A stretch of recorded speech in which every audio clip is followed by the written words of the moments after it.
اللهم صل وسلم وبارك على سيدنا محمد وعلى آله وصحبه وسلم. ازيكم حبايبي، عاملين ايه؟ يا رب تكونوا بخير. وحشتوني كتير كتير من الفيديو اللي فات. النهاردة هنعمل الفطير، بس قبل ما نعمل الفطير حطوا لايك واشتركوا في القناة وفعلوا زر الجرس عشان يوصلكوا كل جديد مني. ويلا نسمي بسم الله ونصلي على الرسول ونبدأ فيديو. النهاردة هنعمل الفطير المشلتت. هنعمله بطريقة تانية. انا عملته بكذا طريقة معاكم. النهاردة هنعمله بطريقة هنحط بيكنج باودر حوالي نص معلقة صغيرة، وهنحط ذرة ملح. بس معلش صوتي متغير شوية، صوتي تعبان يعني، مش عارفة يعني، حاسة ان انا صوتي مغلق شوية. فمعلش يعني في التصوير هيبقى الصوت مختلف. زي ما انتم شايفين حطينا الملح وحطينا البيكنج باودر وبنعجن العجين. طبعا هنكب زي ما انتم شايفين بالدرق كده الكمية اللي احنا هنعوزها. فاحنا ما هنعجنش بمية على طول، انا بحط المية كل مرة وبحط عليها الدقيق. المرة دي هنجرب ونعمل ايه. حطينا الدقيق زي ما انتم شفتوا وملح وذرة البيكنج باودر اللي شفتوها، وهنبتدي نعجن ايه في العجين. طبعا هنعجن الكمية كده لحد ما هي تتظبط معانا زي ما انت هتشوفوا معايا كده. فما تنسوناش يا جماعة باللايك والاشتراك في القناة عشان يوصلكوا كل جديد مني. بشكر كل حبايبي اللي بيتابعوني، وبشكر كل اللي بيدعمني، بشكره خالص. ربنا يديمه نعمة في حياتي، اللهم امين يا رب العالمين.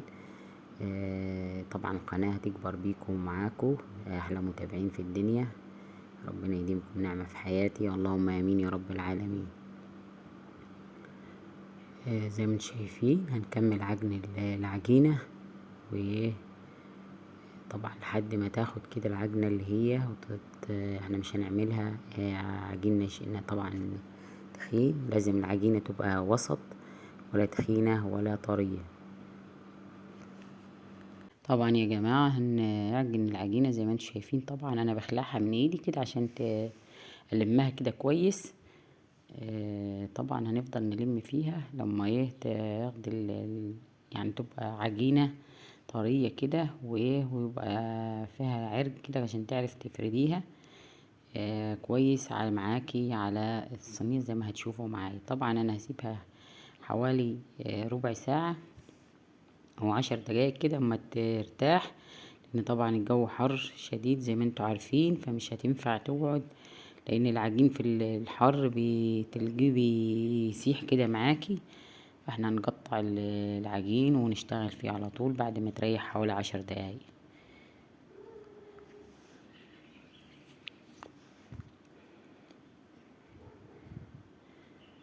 الكمية دي هنعمل بيها 3 فطاير زي ما هتشوفوا معايا كده.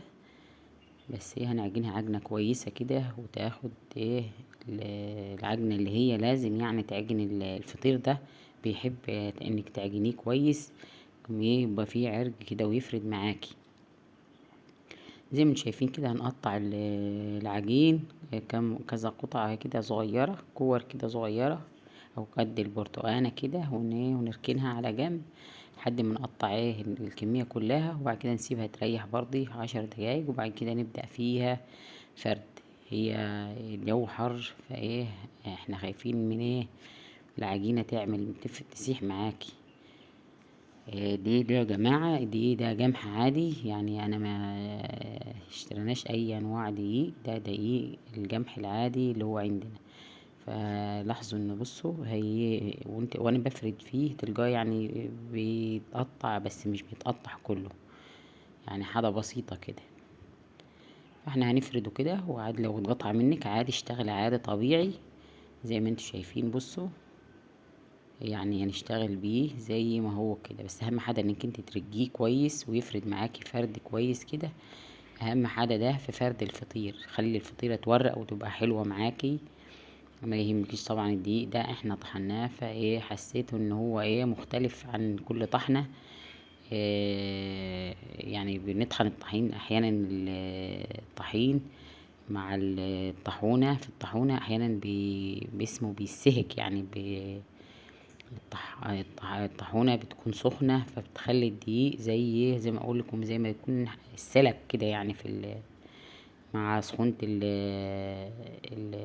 الطاحونة. فانا حسيت ان الدقيق مش كويس وانا بعمل فيه. انا مكنتش هنزل الفيديو، وبعد كده قلت لا هنزل الفيديو، لان عندي ما ارتاحت بعد وانا قطعته، فحسيته يعني كويس. فقلت هنكمل الفيديو ونشتغل عليه ونشوف الفطير اللي هو بالدقيق. ده دقيق بلدي عادي، ولا فينو ولا اي حاجه، ده طحين بلدي عادي. يعني احنا طحنا شويه كده بلدي عادي كده، فحبينا ندرب يعني انا حبيت ادربه في الفطير قبل ما نخبزه عيش بلدي. فحسيت ان هو مش حلو، بس بعد ما اشتغلت فيه هتشوفوا معايا. انا مش ما عايزاش احرج لكم الفيديو. بعد ما تشوفوا معايا هتلاقوا الفطير طالع حلو وكويس. طبعا هنقعد نفرد الكمية كلها زي ما هتشوفوا معايا كده. بس احنا هنحط يعني فطيرة في قلب في الفطيرة. بصوا بتلاقوا كل ما يبتدي يريح بيبقى يفرد معاكي كويس، وما يتقطعش زي الاول. يعني اول فطيرتين بيتقطعوا، لكن ابتدت يعني ما كده ابتدى الفطير ما بيقطعش زي الاول. فانا حسيت ان الفطير هيطلع كويس ان شاء الله ومورق وحلو. فانا قلت خلاص نكمل تصوير الفيديو وننزله. بس ان شاء الله هتشوفوا الفطير في اخر الفيديو. هتبقوا خليكم كده تتفرجوا وشوفوا كملوا الفيديو للاخر، هتشوفوا الفطير في الاخر. انا مش هحرج لكم الفيديو واقول لكم ان الفطير وحش ولا حلو، بس انتوا هتكملوا الفيديو للاخر وهتشوفوا الفطير اللي انا عاملاه بدقيق البلدي العادي. الدقيق اللي هو البلدي العادي، مش دقيق فينو ولا اي حاجه، دقيق البلدي.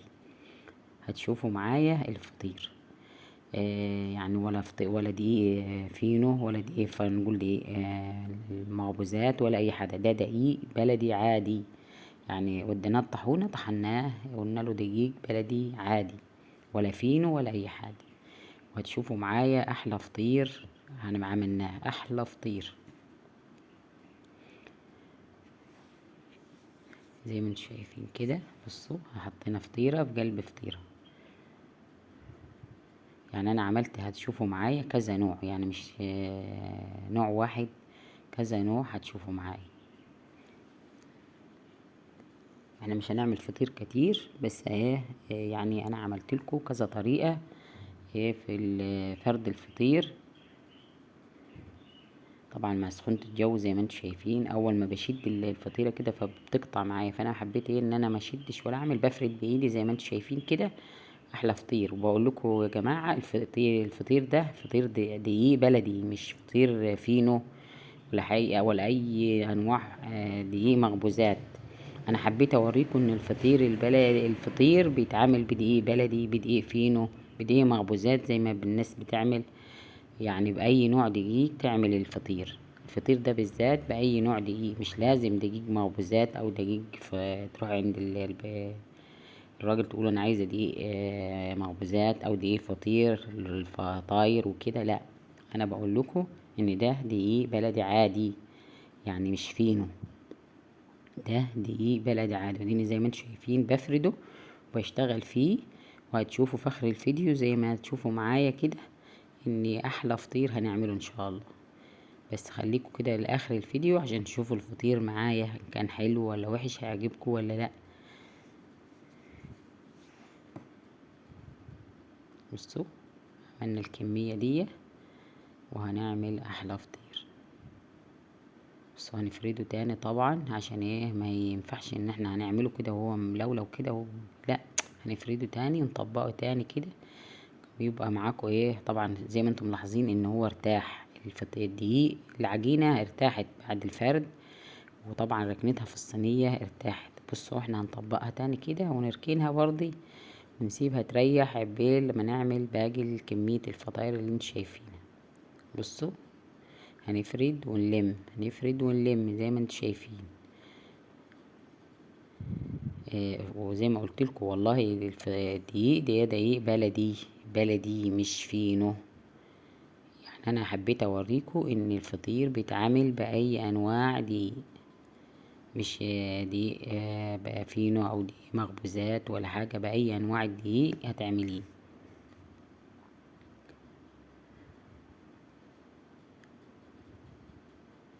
طبعا زي ما انتم شايفين هنفرد الكمية كلها، وبعد ما نفرد الكمية كلها هنبتدي نعمل ونحط في الصواني عشان نخلص كمية الفطير. بصوا انا فردت واحدة ورحت جايبة واحدة تاني في قلبها وحطيتها زي ما انتم شايفين. يعني عشان هو بلدي هتفرديه يعني هتاخدي فرد فيه يعني كتير. بصوا فردنا حطينا 3 ببعضيهم. انا الاولانية اللي عملتها الاولى حطينا 2 فطيرة في قلب بعض.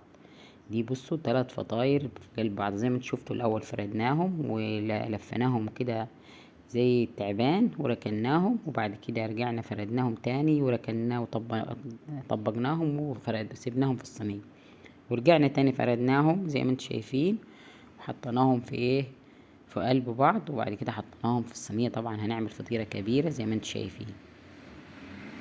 دول الكمية اللي هي التانية دي زي ما انتم شايفين كده برضه هنفردها ونحطهم في قلب بعض بنفس الطريقة.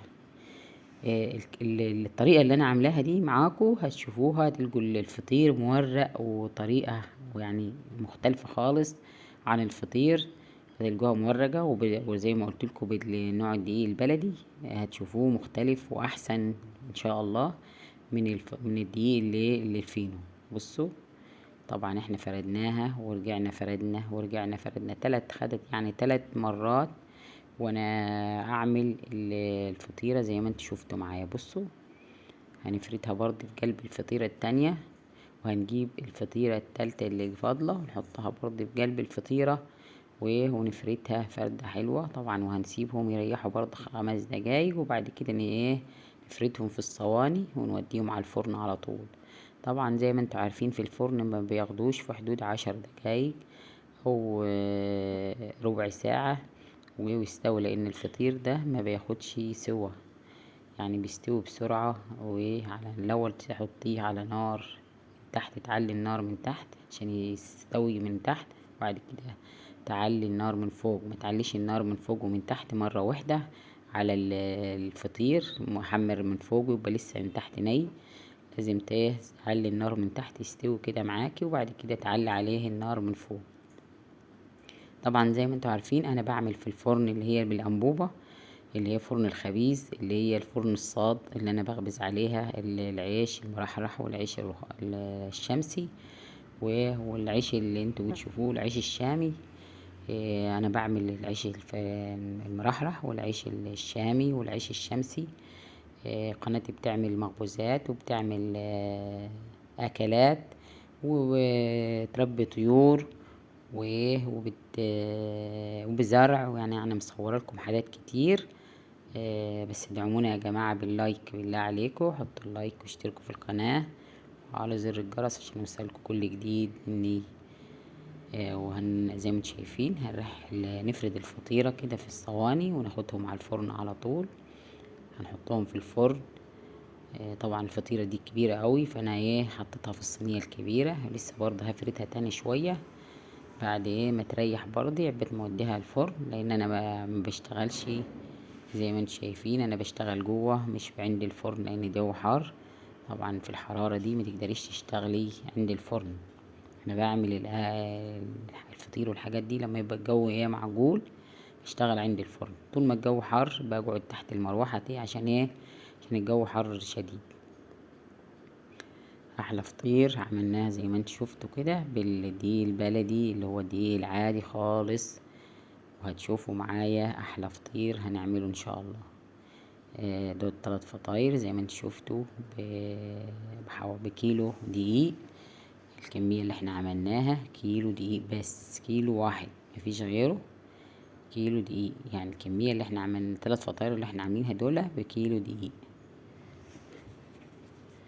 والناس اللي بتقول لازم دقيق مخبوزات، لا عادي زي ما انا قلتلكوا، انت عايزاه يبقى مورق معاك وحلو تعملي نفس الطريقة اللي انا عملتها دي، تاخديه على الفرن على طول تحطوه هتشوفوا احلى فطير مورق وحلو في قلبه، وهتبقى احسن من فطير الافران.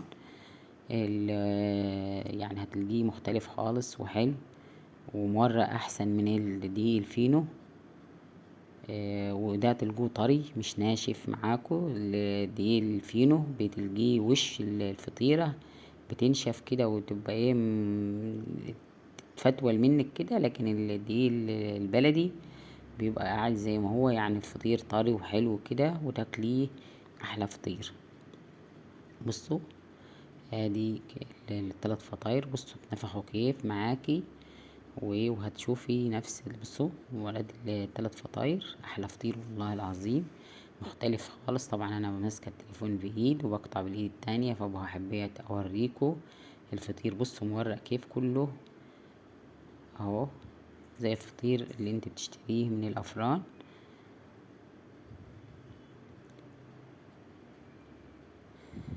تقليب الجبنة القديمة بالعسل بالابيض بالعسل الاسود زي ما انت بتحبي. والهنا والشفا لكل اللي ياكل منه والكل اللي كل منه. وكده الفيديو بتاعنا يبقى خلص، واشوفكم على خير في فيديو جديد وروتين جديد. معايا يوميات ام محمد اسيوط. هتشوفوا كل جديد ان شاء الله. انا طبعا بوريكم الفطيره، بصوا الفطيره مورقه ازاي. انا بوريكم ان الفطير البلدي دي البلدي عادي تعملي بيه هتلقيه يعني مختلف وحلو والله خالص وطري اهو زي ما انتم شايفين كده. اشوفكم على خير فيديو جديد وروتين جديد، والسلام عليكم ورحمه الله وبركاته.